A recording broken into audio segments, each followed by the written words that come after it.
Sunan Giri disebut juga Raden Paku. Raden Paku di masa kecilnya sering membantu ibunya berdagang. Suatu ketika, ia ikut berlayar ke Kalimantan untuk berdagang.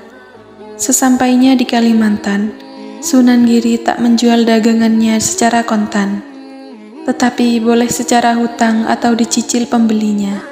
Bahkan sebagian dagangannya sering dibagikan kepada fakir miskin. Melihat hal tersebut, Abu Hurairah selaku orang kepercayaan Nyai Ageng Pinanti memperingatkannya. Karena bisa saja pulang ke Jawa dengan hasil tangan kosong tanpa mendapat untung, hal itu pun ternyata benar. Setelah 10 hari dan akan pulang ke Jawa, orang yang mengambil barang kepada Sunan Giri belum juga lunas, sehingga kapal yang dipimpin Abu Hurairah pulang ke Jawa tanpa membawa apa-apa. Alasan lain adalah kapal yang ditumpangi harus memiliki berat agar menghantaman ombak karena kapal yang ringan. Sehingga Sunan Giri memerintahkan agar para rombongan kapal itu mengisi karung dengan pasir dan batu agar kapal memiliki muatan. Sampai di Gresik, Abu Hurairah menyampaikan hal tersebut kepada Nyai Ageng Pinanti. Otomatis akan membuat marah kepada Sunan Giri. Namun, Raden Paku tetap tenang, lalu meminta ibunya dan Abu Hurairah melihat karung tersebut. Betapa terkejutnya Nyai Ageng Pinanti dan Abu Hurairah mendapati karung itu telah berubah menjadi barang dagangan, seperti damar dan rotan. Atas kejadian ini, Nyai Ageng Pinanti semakin sadar bahwa anak angkatnya ini memiliki karomah luar biasa. Sunan Giri adalah seorang wali songo dan pendiri kerajaan Giri Kedaton yang berkedudukan di daerah Gresik, Jawa Timur.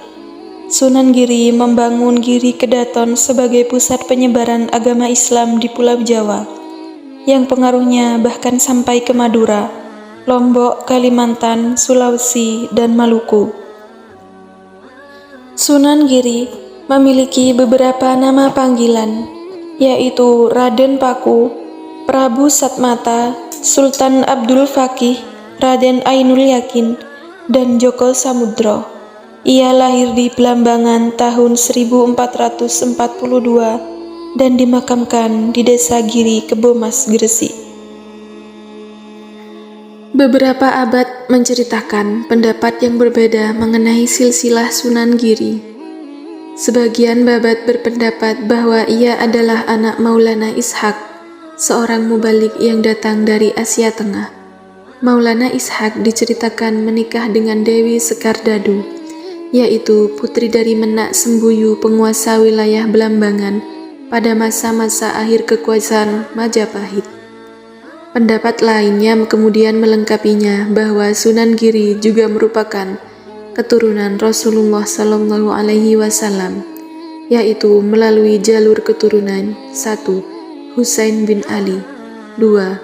Ali Zainal Abidin, 3. Muhammad Al-Baqir, 4. Ja'far Asy-Syadiq, 5. Ali Al-Uraidi, 6. Muhammad An-Nakib, 7. Isa Ar-Rumi, 8. Ahmad Al-Muhajir, 9. Ubaidillah, 10. Alawi Al-Awwal, 11. Muhammad Sahibus Sa'umah, 12. Alawi As-Sani, 13. Ali Khalid Qasam, 14. Muhammad Sahib Mirbat, 15. Alwi Amil Faqih, 17. Abdul Malik Azmat Khan, 18.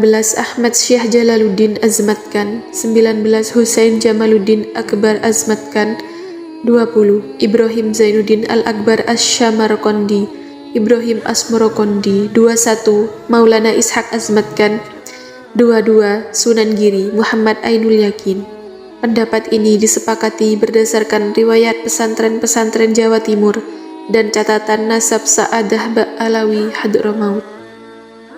Dalam Hikayat Banjar disebutkan, Pangeran Giri alias Sunan Giri merupakan cucu putri Pasai Jompa dan Dipati Hangrok alias Brawijaya. perkawinan Putri Pasai dengan Dipati Hangrok melahirkan seorang putra. Putra ini yang tidak disebutkan namanya menikah dengan Putri Raja Bali, kemudian melahirkan Pangeran Giri. Putri Pasai adalah putri Sultan Pasai yang diambil istri oleh Raja Majapahit yang bernama Dipati Hangrok. Mangkubumi Majapahit masa itu adalah Patih Maudara.